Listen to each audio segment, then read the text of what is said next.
Baba Mwinga, katibu mkuu, mapadri na wageni wetu na wafadhili wetu. Tumsifu Yesu Kristo. Basi nasimama hapa kwa pongezi, na zaidi mengi yamekwisha kusemwa, na la kwangu ni moja tu, ni ombi. Mheshimiwa pia viongozi wa serikali, mwakilishi wa bunge na nyote mlioko hapa, leo tunaposherehekea jubilei ya miaka 50 ya hospitali ya Endulane inayoshirikiana na Jimbo Kuu Katoliki la Arusha na wadau mbalimbali, tunamshukuru Mungu kwa zawadi ya maisha, imani na jamii inayotuzunguka.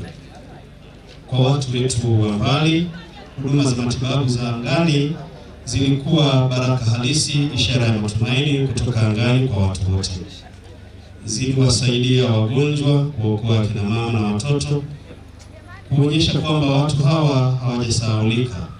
Kutokuwepo kwa huduma hii kwa kipindi kirefu kumesababisha maumivu na huzuni kwa familia nyingi.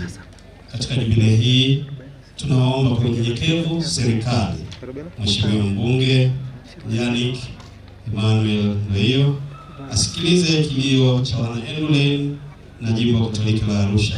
Tunaomba kuondolewa kwa marufuku ya huduma ya matibabu ya anga ili huduma hii ya kuokoa maisha zirejee kwa watu hao.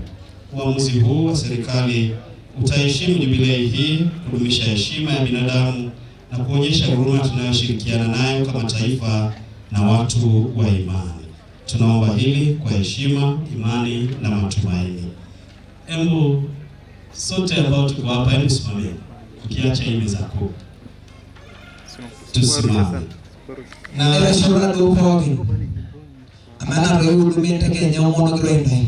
Nitarudia maneno haya baada yangu. Tunaomba serikali yetu. Tunaomba serikali yetu irudishe tena, iondoe vizuizi ili huduma ya matibabu kwa njia ya ndege ifunguliwe tena na tuweze kuonja upendo huo. Asanteni na hongereni kwa jubilei. Ashole. Egere doranyo